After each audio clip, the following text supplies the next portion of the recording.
After 14 years of Tory rule, Labour are back in Downing Street with a promise of change.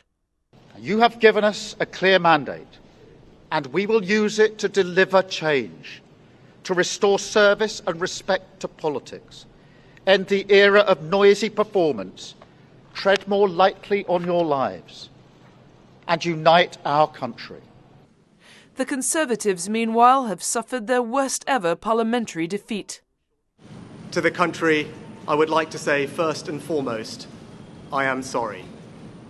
I have given this job my all, but you have sent a clear signal that the government of the United Kingdom must change, and yours is the only judgment that matters.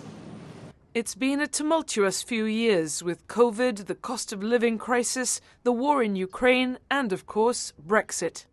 After 5 prime ministers in just 8 years since the referendum, many in the UK will be hoping for stability.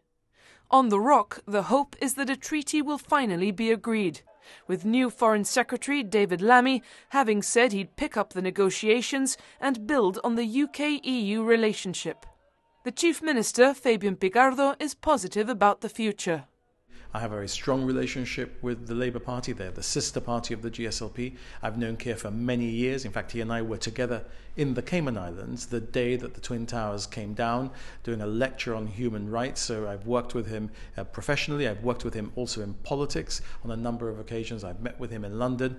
I know his team on foreign affairs very well indeed. So we're well placed to move from a relationship which was very strong with the Conservative Party, where we'd really nurtured those interpersonal relationships, to a relationship with a Socialist Party taking over government, where we have institutional party links and we also have very, very strong interpersonal skills and personal relationships. If there is one thing that I think is remarkable about this morning, it's that for the first time in history, there was a Socialist Prime Minister in London, a Socialist Prime Minister in Madrid, and a Socialist Chief Minister in Gibraltar. Therein lies the opportunity. Of course we all have red lines, of course we all have historic issues and matters that we need to protect, but there's an opportunity to find a way through which doesn't cross anybody's red lines and achieves that agreement, a historic opportunity with socialist governments in London, Madrid and Gibraltar.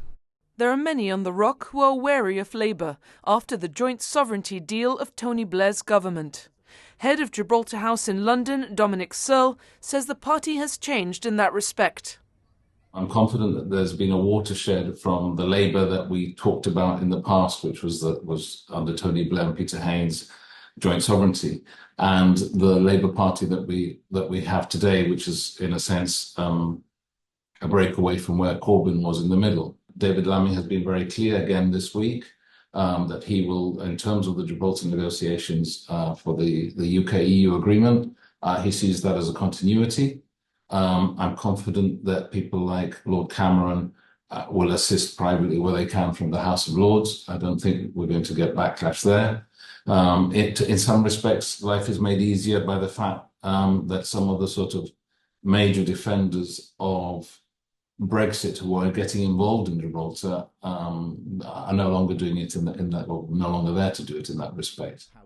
Sir Keir Starmer himself assured Gibraltar of Labour's support back in 2017, speaking to GBC.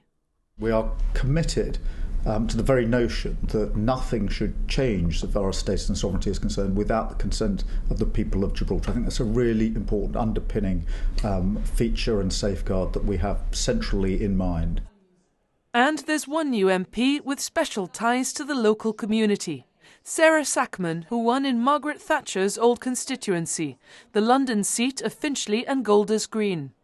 She's the granddaughter of former Gibraltar Economic Development Minister Solomon Serruya. Well, first of all, I want to say that I'm incredibly proud of my deep Gibraltarian roots. My mother is a very proud Gibraltarian. I, as a young girl, have visited Gibraltar every single year to visit my grandparents, to enjoy walks down Main Street, trips up the Rock, to the Alameda Gardens, to Catalan Bay. I feel like I have very deep familial ties and lots of friendships in this community. So it's a very, very proud day for Gibraltar too, I hope. And you're right, my grandfather, Solomon Serruya, I was very, very close to him. He was a mentor and an inspiration to me. I think that the people of Gibraltar can take confidence from this new Labour government. Change Labour Party, in so many respects, is adopting a pragmatic and moderate approach to all international and domestic affairs.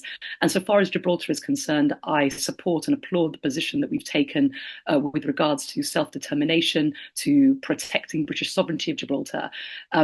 Any issue in relation to Gibraltar, whether it's in relation to negotiations with the EU, any issues to do with the border, has to be done respecting the wishes of the people of Gibraltar and with a view to increasing the prosperity of the people of Gibraltar. And I know that Labour already has that strong understanding, and that I hope that now, as part of the Labour government and with my own ties to Gibraltar, that we can even reinforce that. So, at the end of this Tory era, the hope is that a new Labour government will tackle its legacy and finally get Brexit done for the Rock.